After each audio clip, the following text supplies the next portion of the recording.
बिस्मिल्लाहिर्रहमानिर्रहीम। मुहतरम सामईन, माह सफर मुज़फ्फर इस्लामी महीनों में से दूसरे नंबर पर है।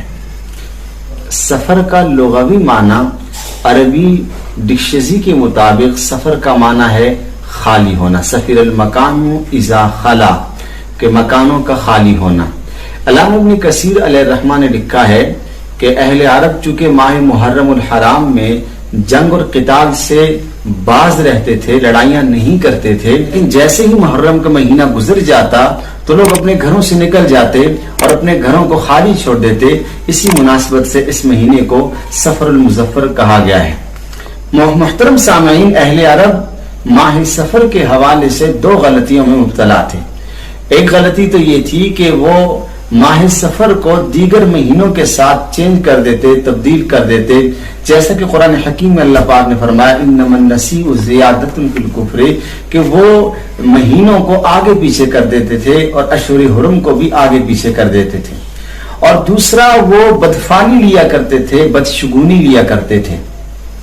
यहाँ एक बात अर्ज करता चलूं कि मजहब इस्लाम की बुनियाद तौहीद पर है। अंबिया जो पैगाम लाए हैं वो सबसे उसकी बुनियादी तालीम वो अकीदा तौहीद से रोशनास कराना है कौम को।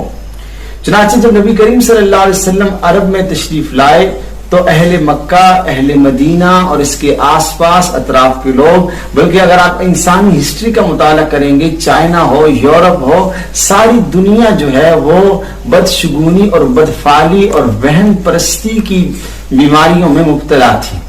चुनांचे अहले अरब ये समझते थे कि माह सफर और मुज़फ्फर मनहूस है। यहां एक बात याद रखें कि बदशगुनी का माना और मतलब क्या है। बदशगुनी का शगुन का मतलब होता है अच्छी या बुरी फाल लेना। मजहब इस्लाम में बुरी फाल लेने की कोई इजाजत नहीं है। इस्लाम ने इसको जायज नहीं फरमाया। अलबत्ता नेक फाली, अच्छी फाल लेना, अच्छा शगुन लेना, इसको इस्लाम ने रवा रखा है और जायज समझा है। आप खुद देखिए, रहमत आलम सल्लल्लाहु अलैहि वसल्लम ने एक मौका पर फरमाया, चुनांचे सही बुखारी हदीस नंबर 5754 है। सल्लल्लाहु अलैहि वसल्लम ने फरमाया ला तियरा, कोई बदफाली नहीं है, व खैरुहा अल्फालु, और बेहतर जो है वो नेक फाली है, अच्छा फाल लेना, अच्छा शगुन लेना है। सहाबा किराम ने पूछा अल्फाल, अल्लाह के हबीब ये फाल क्या है, अच्छी फाल क्या है? फरमाया तुम में से कोई आदमी अच्छी बात सुने, जैसा कि सही बुखारी में वजाहत के साथ मौजूद है। इसी के साथ साथ नबी करीम सल्लल्लाहु अलैहि वसल्लम की आदत तय्यबा से हमें ये मिलता है, जैसे कि सीरत की किताबों में है कि नबी सल्लल्लाहु अलैहि वसल्लम अच्छी फाल ले लिया करते थे। मसलन सुलह हुदैबिया के मौका पर एक साहिब तशरीफ लाए, सुहेल इब्न अमर उनका नाम था, बाद में मुसलमान हो गए। सुलह हुदैबिया के मौका पर वो तशरीफ लाए तो नबी करीम सल्लल्लाहु अलैहि वसल्लम ने फरमाया इनका नाम सुहेल है, अब हमारा मामला आसान हो जाएगा, क्योंकि सुहेल सहल से है, इसका माना है आसान। इसी के साथ साथ हिजरत के मौका पर नबी करीम सल्लल्लाहु अलैहि वसल्लम जब मक्का से हिजरत करके जा रहे थे तो कुफार मक्का ने नबी करीम सल्लल्लाहु अलैहि वसल्लम को गिरफ्तार करने और आप सल्लल्लाहु अलैहि वसल्लम को गिरफ्तार करने वाले के लिए 100 ऊंटों का ऐलान किया था। जो आदमी नबी सल्लल्लाहु अलैहि वसल्लम को गिरफ्तार करेगा उसको 100 ऊंट मिलेंगे। चुनांचे बुरैदा नामी आदमी 70 शहसवारों के साथ नबी सल्लल्लाहु अलैहि वसल्लम के पीछे हो गया और नबी सल्लल्लाहु अलैहि वसल्लम के ताक़ुब में शुरू हो गया। लेकिन नबी सल्लल्लाहु अलैहि वसल्लम को जब पाया तो उससे आप सल्लल्लाहु अलैहि वसल्लम की मुलाकात हुई तो आप सल्लल्लाहु अलैहि वसल्लम ने पूछा नाम क्या है आपका? तो उसने कहा मेरा नाम बुरैदा है। बुरैदा बुरूदत से है। तो नबी सल्लल्लाहु अलैहि वसल्लम ने फरमाया इस मामले को अब ठंडक पड़ गई है, अब ये मामला ठंडा हो जाएगा। आप सल्लल्लाहु अलैहि वसल्लम ने पूछा कि आपके खानदान का क्या नाम है? तो कहने लगा असलम। फरमाया इनसे अब हमें सलामती होगी। नबी सल्लल्लाहु अलैहि वसल्लम ने फिर पूछा कि आपका कबीला क्या है? तो कहने लगे मेरा कबीला जो है वो बनु सहम है। फरमाया अब तीर निकल गया, यानी कि अब आप जो है हमें गिरफ्तार नहीं कर सकते, हम आपकी गिरफ्त से निकल गए। अब देखिए ना, इस मौका पर नबी सल्लल्लाहु अलैहि वसल्लम ने अच्छी फाल ली है और अच्छा माना लिया है। इसी के साथ साथ हम देखते हैं नबी करीम सल्लल्लाहु अलैहि वसल्लम जब भी किसी का कोई बुरा नाम होता तो बुरे नाम को बदल देते थे। तो खुलासा कलाम ये है कि मजहब इस्लाम में बदशगुनी नहीं है, नेक शगुनी है, अच्छा माना है। इस्लामी तालीमात से हम पर यह बात रोज़े रोशन की तरह वाज़े होती है कि किसी मकान में, किसी जमाने में, किसी चीज में, किसी शख्स में, किसी मखलूक में کوئی نحوست نہیں پائی جاتی. اگر منحوس کوئی چیز ہے تو وہ ہمارے گناہ ہیں اور ہماری بداعمالیاں ہیں.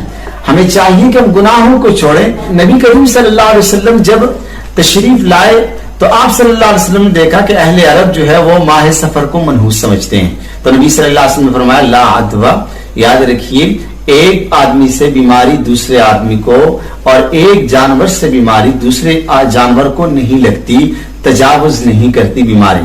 ہاں اگر کسی کو بیماری لگے گی تو وہ بھی اللہ ہی کی اجازت سے لگے گی. چنانچہ صحیح مسلم کے اندر روایت موجود ہے، ایک صحابی نے پوچھا اللہ کے حبیب ہم دیکھتے ہیں کہ ایک ہمارا اونٹ ہوتا ہے وہ خارشی ہے، اگر دیگر اونٹوں کو اس کے ساتھ ہم مکس کر دیں ان کو تو پھر باقی اونٹوں میں بھی خارش کی بیماری عام ہو جاتی ہے.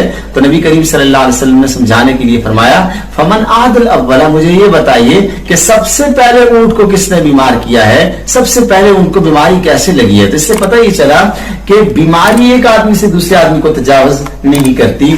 اور دوسری بات نبی صلی اللہ علیہ وسلم نے فرمایا لا عدوہ ولا طیارۃ. طیارہ عربوں کی عادت تھی کہ وہ جب کہیں سفر پہ جاتے پرندے کو اڑاتے، اگر دائیں جانب کو اڑتا تو لوگ کہتے کہ ہمارا یہ سفر مبارک رہے گا، اور اگر بائیں جانب کو اڑ جاتا تو وہ کہتے کہ ہمارا یہ سفر کیا ہوگا، منحوس ہوگا، لہٰذا وہ سفر سے باز آ جاتے تھے. تو یہ اسلام نے آ کے ان چیزوں کی نفی کی ہے. اور اسی کے ساتھ ساتھ اہل عرب جو ہیں وہ الو کو منحوس سمجھتے تھے. تو نبی صلی اللہ علیہ وسلم نے فرمایا لا ہامتا، الو منحوس جانور نہیں ہے، الو منحوس پرندہ نہیں ہے. الو منحوس پرندہ نہیں ہے، اس کو منحوس نہ سمجھا جائے. خدا کی کوئی مخلوق بھی منحوس نہیں ہے.